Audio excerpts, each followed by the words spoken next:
things. Now that I'm coming up on the age 37, I've been thinking about how nobody told us what it means to really be a grown woman. Literally, there's no handbook for you becoming and stepping into womanhood. And a lot of us, we just had to learn the hard way. A lot of us didn't have anyone to sit us down and properly prepare us and tell us this is what's going to be required of you. Because becoming a woman, becoming a grown woman isn't just about age. It's about mindset. It's about how you move. It's about your presence. It's about your aura. It's about everything that embodies you. And nobody told us through every heartbreak, through every letdown, through every setback, we had to learn either from our own mistakes or from the mistakes of others. And we had to hope and pray that we did not find ourselves walking down those dark roads again. And that is what led me to this moment. I have put together 8 lessons that I wish I had learned sooner. So let's get into it. First things first, we have to get control of our habits. And I mean this with so much love. I know sometimes we have the best intentions, and I know sometimes we feel like YOLO, you only live once, but sis, you have to be accountable and responsible for your actions. Your habits are either helping you build the life that you want for yourself, or they're quietly tearing them down day by day by day.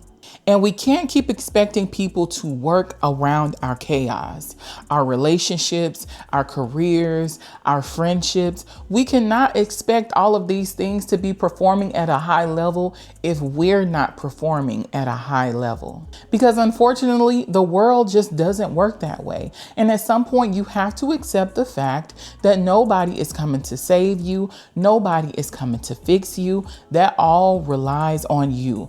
You have to be willing to put in the work. But the good news is, if you haven't started already, you can start today. Not tomorrow, not next week, not next month, not next year. You can start today. All you have to do is look at your habits honestly. Be real with yourself. What's working? What's not? What is something that you've been tolerating from yourself that you wouldn't tolerate from anybody else? Start there. Lesson number 2. This one's special. This one is very near and dear to me, and I hold it close to my heart. So I want to make sure I handle this one with care. You have to know that healing comes when you welcome it.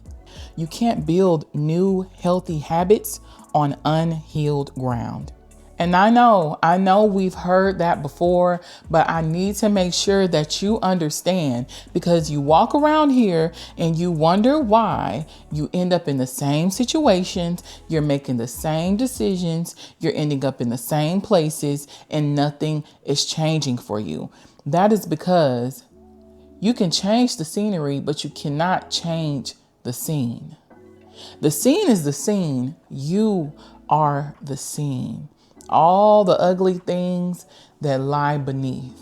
You can relocate, you can change out people, you can switch out your career, but you will always be you. All of that baggage that you have inside of you is going to follow you everywhere you go. So every time you try to plant a new seed, you're gonna produce the same things, because everywhere you go, you're gonna be there.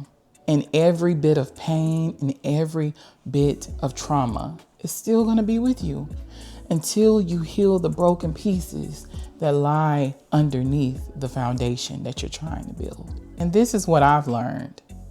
Healing isn't going to force its way into your life. You have to welcome it in. It waits for you to open the door. So whenever you're ready, whenever you're truly ready, when you open that door, I promise you, it will be right there waiting. So stop performing and pretending like everything is okay, and pretending like you've moved past it, pretending like, oh, I can handle this. I'm okay. You're always okay until you're not. It's time that you finally start being honest with yourself. And once you be honest with yourself about where you actually are, that's when the changes will happen. And that is when the healing will start moving in. Lesson number 3, and I mean this with all respect, ladies, we have to know when and when not to speak. Sometimes it's best to just shut the hell up. And sometimes I overexert myself giving responses to every single thing because I feel like, oh, you're going to hear me. You're going to understand me. You're going to see me. I will not be disrespected. I fought way too hard to get in this position and you will not make me feel silenced today. But sometimes silence is power. That is the cheat code. Because while you feel like everybody needs to hear you, everybody needs to understand you, the flip side to that is not everybody deserves a response from you. Not everybody even deserves to be in your presence, let alone to get energy out of you. So yes, sometimes it is best to just shut the hell up. I had to learn this the hard way because the truth is people are going to think what they think and feel what they feel about you regardless. When somebody is set out to misunderstand you, it doesn't matter how many times you explain it. It doesn't matter if you try to put it in a different language. It doesn't matter if you try to do some sign language. It doesn't matter what you do. They are going to purposefully try to misunderstand you. And that's just nothing. There's just nothing that you can do about it. Move around and leave their ass where they stand. Silence is proof that you don't have to feel right in every argument because your peace is worth more than that. So the next time you feel the urge to over-explain or to respond to something that you know doesn't serve you, I need for you to take a couple of seconds and ask yourself, does this really require my time? Does this really require my energy? And I can guarantee you 9 times out of 10, the answer is no. So let your actions speak for themselves because they're going to be louder anyways. And since we're on the topic of responding and communication and speaking and not speaking, I have to let you know lesson number 4. Aggression should never be your first response.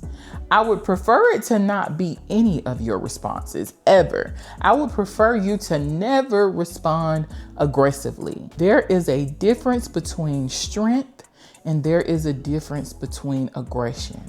But when you check yourself for this, I do want us to give ourselves a little bit of grace.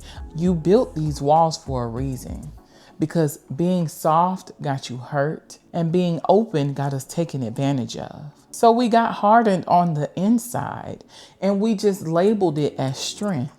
And I'm not going to lie, it probably was for a season or two.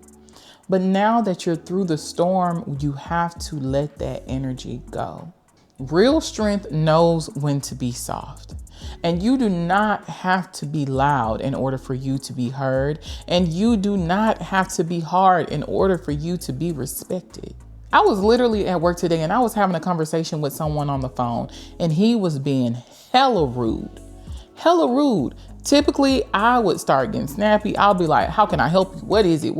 I didn't even do this on purpose. I brought my tone down so far because I was trying to keep from matching his energy. So I just got really sweet. How can I help you, sir? What is it that you need? Okay, just calm down for me. What is it? Okay. And eventually he ended up saying, I really do appreciate you tolerating me. You're a real peach. That I am. But I'm just like, look at all of the stress that I saved myself. He's obviously having a bad day and he's trying to transfer his energy onto me. No, sir. No ham, no turkey. I do not receive that energy. Return to sender. You are going to keep that over there. And maybe, just maybe, my soft energy will be powerful enough to overcome your aggression. And it did. Ladies, we can truly rule the world. So yes, lead with your strength, but let your softness follow. Lesson number 5 is understanding that you never stop being a student of life. You are constantly learning new things, or at least you should be. I know a grown woman is always trying to learn new things. One of the things that I loved about the women from the times of like Bridgerton and things like that, I loved how poised they were. I loved how knowledgeable they are. I love how informed they are. They know everything that's going on. They do all the hobbies. They read so many books. They know so much information. They know how to play instruments. They know how to do all of the things. They're just very like talented. And they're always learning something new.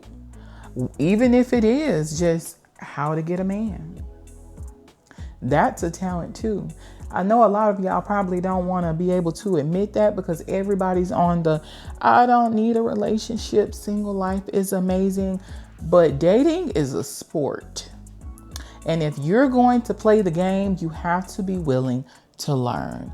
Now that's a subject for another day, but I just wanted to throw that out there because you do have to be willing to learn new things. You can't say, well, when I first started dating, this is how things were.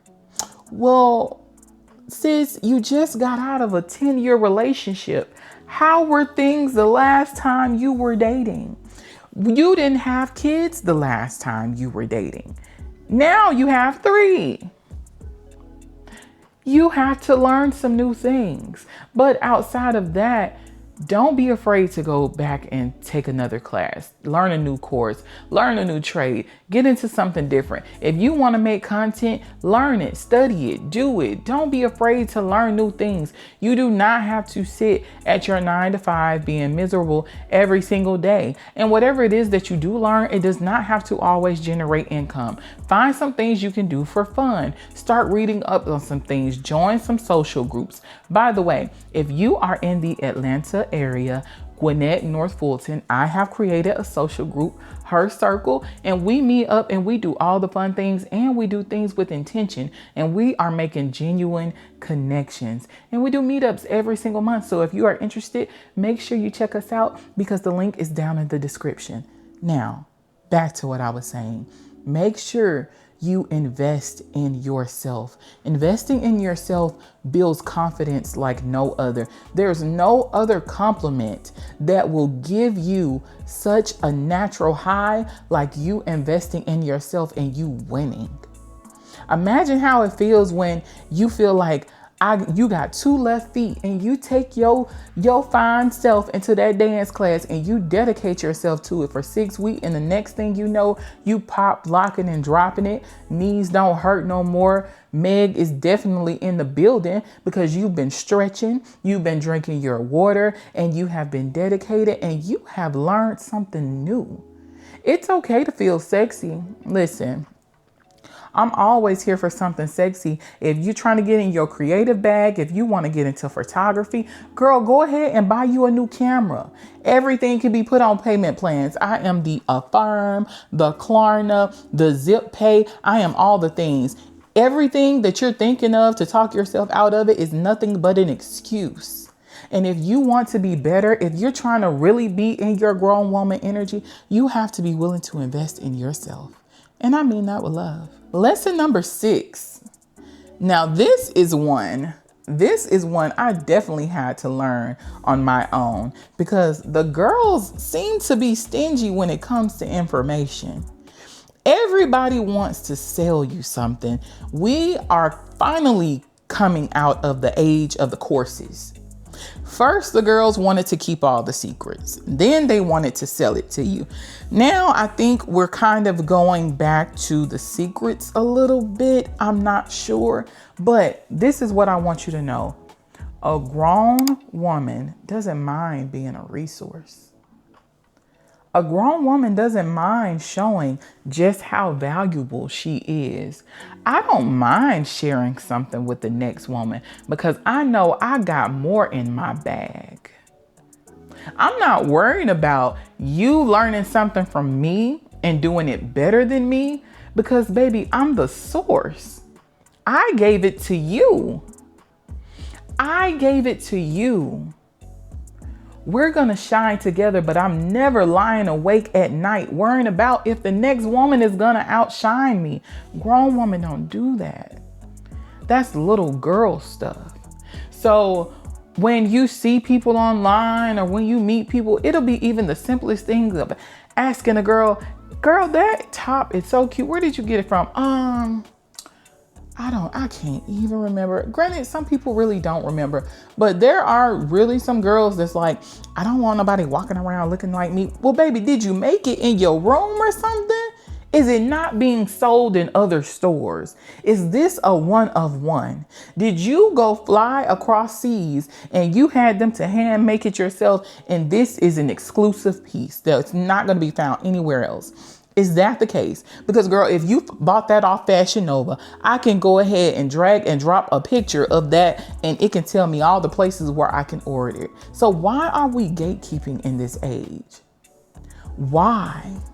And then the funny part is you're gatekeeping the little bit of information that you got and you wonder why nobody's lending you a helping hand. People never stop to think that maybe, just maybe, I'm getting the energy back that I gave. Maybe the energy I put out there into the atmosphere is coming back to me. So because I'm not willing to help the woman sitting beside me, when somebody comes and sits on this side, they're not going to be willing to help me either. That table is round, and you have to remember that. It can be your time today and their time tomorrow. And that's how we all win, is by helping each other. Because the sun, it don't rain always, but the sun is not going to shine on you always either. You will always have good days and bad days, hills and valleys.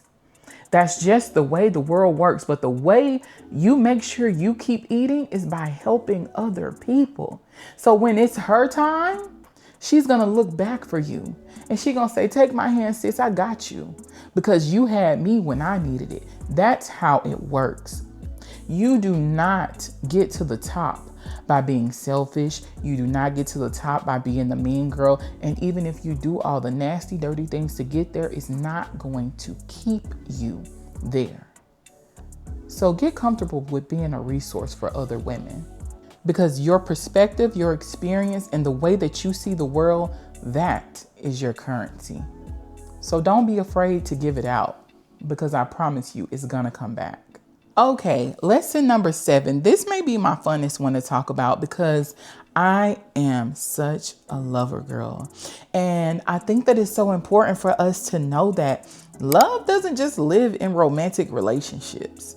Sometimes we be out here and we be sad and we be feeling all down and we be like, I just need somebody to love on me.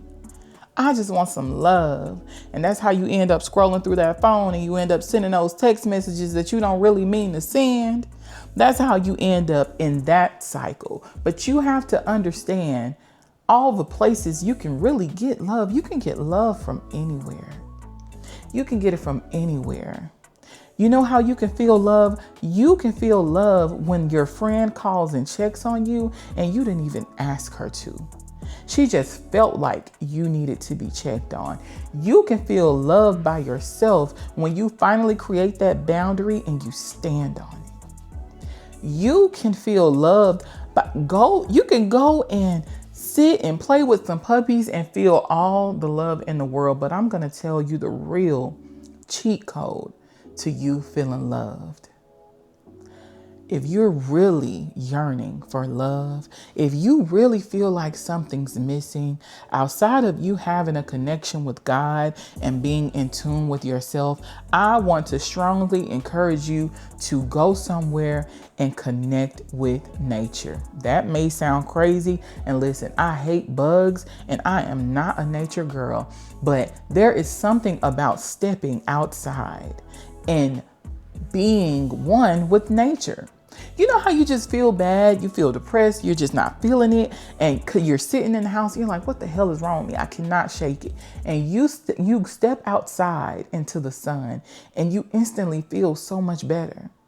And you know, a lot of people can get into all the science of it, the vitamin D and this and that and this and that. But I truly do believe that anything that God created, you can extract love from it, because God is love. And these are the things that are keeping us alive, baby. We wouldn't be walking around here if we didn't have trees. You better love on that grass. I'm being so serious. I'm not even joking.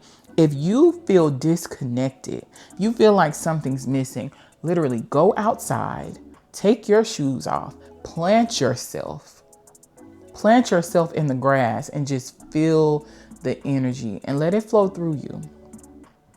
And I can guarantee you, you will feel love. But I just want you to remember, you can feel love from anywhere. And I know a lot of us, we be so afraid to leave relationships that are no longer serving for us. We'd be so afraid to disconnect ourselves from friends that are no longer serving because we just can't fathom people and things replacing them.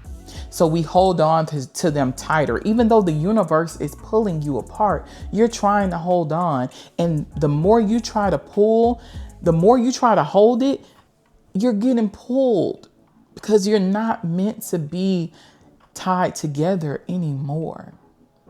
And God is trying to create space for the good things to come into your life. So don't be afraid to release the things that no longer serve you. Because the thing about it is, I guarantee you, you're not feeling loved anyways. That's why you guys are being pulled apart. You already don't feel the love. You just don't want to feel the pain that comes behind releasing it. But you deserve it. You deserve all the things. You deserve all the love. So don't be afraid to go after what you want. Just don't feel like you have to settle for a romantic relationship for you to feel some kind of love. God loves you. I love you. And everybody, there's tons of places for you to go and get love. So go out there and get it. Go get it. It's yours for the taking. All right, we are finally at the last lesson number 8. And I feel like this really, it's the last one because it ties everything together, everything that we just talked about. And I hope you guys have really gotten something out of this. So lesson number 8, drum roll, please. Ladies, make sure you build your community based on your needs and not proximity. Just because somebody is in your presence, just because you see somebody every time you guys go to work, y'all love to go to lunch together. Your boyfriend has a friend who has a girlfriend and y'all do double dates sometimes. That does not mean that y'all automatically have become friends. Now, some people can be a part of your community and not be friends, but the girls be giving out the friendships title way too quickly, way too easily. But I do want to stress, people need to be attached to you for a reason. We're not out here just collecting rocks, and I'm not trying to be disrespectful. I'm not trying to compare any person to a rock, but a rock is something you just possess, but you're not getting anything out of it. Literally, it's just there. What are you getting out of the relationship? Another thing that we have a hard time processing, just because somebody has been around you since childhood does not mean that they are meant to be in your circle. I'm sorry. Everybody's not meant to go with you. And sometimes you guys are going to grow apart. And that goes back to when I say, when everything is pulling you guys apart, but you're trying to force the connection. You have to remember that proximity does not mean alignment. At a certain age, you really have to care about who you allow to be in your space. Who you allow to be in your space.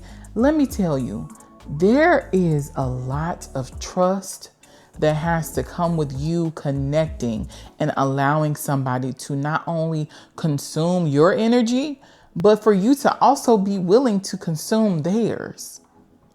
You have to consider that. Do I really want to consume this person's energy? That's literally what you're doing. Some people are still picking up the phone for people, and every time they see the phone ring, they're rolling their eyes, but you're still doing it because we've been friends for this long. We've been talking for this long. I feel bad. They need me. They need me. They need me. You cannot fix anybody. Just like you're responsible for your own journey, they are responsible for theirs. And if you guys separate when time calls for that to happen, there's always a possibility for you to come back together. But the connection has to make sense. Build your circle with purpose, values, mutual support, genuine love, people that will celebrate you and not feel threatened by your success. Because I'm here to remind you, yesterday's price is not today's price. You've put in a hell of a lot of work to be the person that you are today. You put in a hell of a lot of work to be the woman that you are today. Are you going to sit here and you're going to tell me that you have processed all of that pain, all of that hurt, went to all those therapy sessions, got down on your knees and said all of those prayers to God, swallowed your pride so many times, done all the things that you needed to do to make it out of those dark spaces, and you're now going to discount yourself as if you are the same woman that you were 5 years ago? You're going to let somebody treat you as if you are the same woman 5 years ago. You see, sometimes we have a hard time growing because we want to do the work, we're investing, but we don't want to move out of these spaces. You know, you want to grow to be this giant, right? But you can't grow to be a giant if you don't have the space to become a giant. You want to keep connecting yourself to people who don't think like you, people who don't want the same things that you want. And every time you have a conversation, every time that you're in their presence, they're never going to rise to the occasion. You're going to have to dumb yourself down so you guys can have some type of a conversation or a connection. They're never going to rise to the occasion. They will always bring you down to their level. And that's going to stunt your growth because now you have to go back to being that person that you worked so hard not to be, have these same old conversations about what happened in high school, what happened in college, who's dating who slept with who's doing this, talking about what everybody else got going on, but you can't tell me what you got going on. We're just not entertaining that kind of energy any longer. We are moving on to bigger and better things because, like I said, we didn't overcome all of this just to go backwards. We're not doing it. So sis, the circle just has to make sense. I'm not saying everybody's disposable, but it has to make sense. All right, ladies. So those are the 8 lessons. And listen, I don't want you to be fooled by this video and feeling like I'm sitting up here and I got it all figured out and I got everything together, because I promise you I don't. I promise you I don't. I always say each one teach one. And a lot of these lessons I'm still learning for myself, which is why I wanted to get on here and share them in the first place, because it is so important for us to be able to be honest about where we are in life, because that's the only way we're going to be able to move ahead. So if something hit you today, I hope you're able to sit with it, even if it's just for a moment. And please make sure you like the video and subscribe to the page, because I want to see you back here next week. We have so many things to talk about. And listen, don't hoard this information for yourself. Make sure you share it with one of your friends that you know needs to hear this message. I'm your girl Jess, and this is Her Clarity Space. And I want you to remember that the road does not have to be clear in order for you to have clarity. I will see you ladies next week.